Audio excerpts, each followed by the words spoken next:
How this psychotherapist lost 140 pounds and kept it off for life in the mid-1980s. William Anderson lost 140 pounds in 18 months. The psychotherapist has kept the weight off ever since, but still eats whatever he wants, and looks forward to Thanksgiving. "I'm going to have turkey and dressing and gravy and pumpkin pie, and all of those things, but it will be in the portions that I have become habituated to," Anderson tells NBC News Better. Anderson, who authored the popular weight loss book The Anderson Method, says he was obese from childhood until his mid-30s. He says finally losing weight after many years of struggle took more than willpower. "I started to look at it as a behavioral problem, rather than a body problem or a diet problem," he says, and started to apply what we know works in terms of being able to change behavior. Here's his advice on how to change long-term eating habits. "Most people only count calories when they are dieting, then go back to eating normal," says Anderson. But he says this way of thinking is backwards.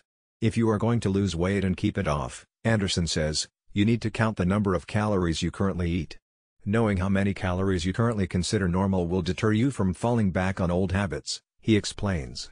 If the normal that you're thinking of getting back to is the behavior that makes people overweight, what you're doing is losing weight and planning to regain it again, he says.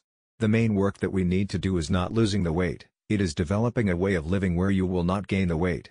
All too often, people who want to lose weight are hyperfixated on reaching a certain number on the scale, according to the author. If that's your goal, he says, you will likely change your eating habits and exercise routines until you achieve that number, then go back to your old ways. Losing weight is nice, says Anderson. It's a great gift, but the main thing that people need to do is learn how to live in a way where they will not gain weight. Anderson says there are no fancy gimmicks to keeping a healthy weight, all you have to understand is the amount of calories you need to maintain it and stay in that range.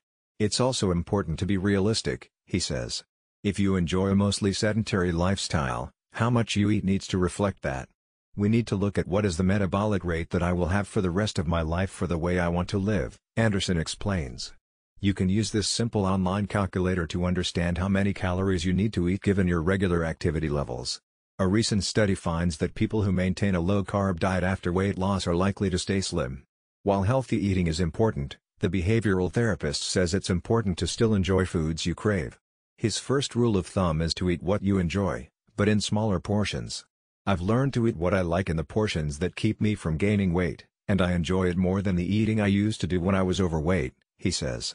This eat what you like rule goes against most conventional wisdom, he says, because people often believe they can give up certain foods for a stretch and then go back to their normal eating habits.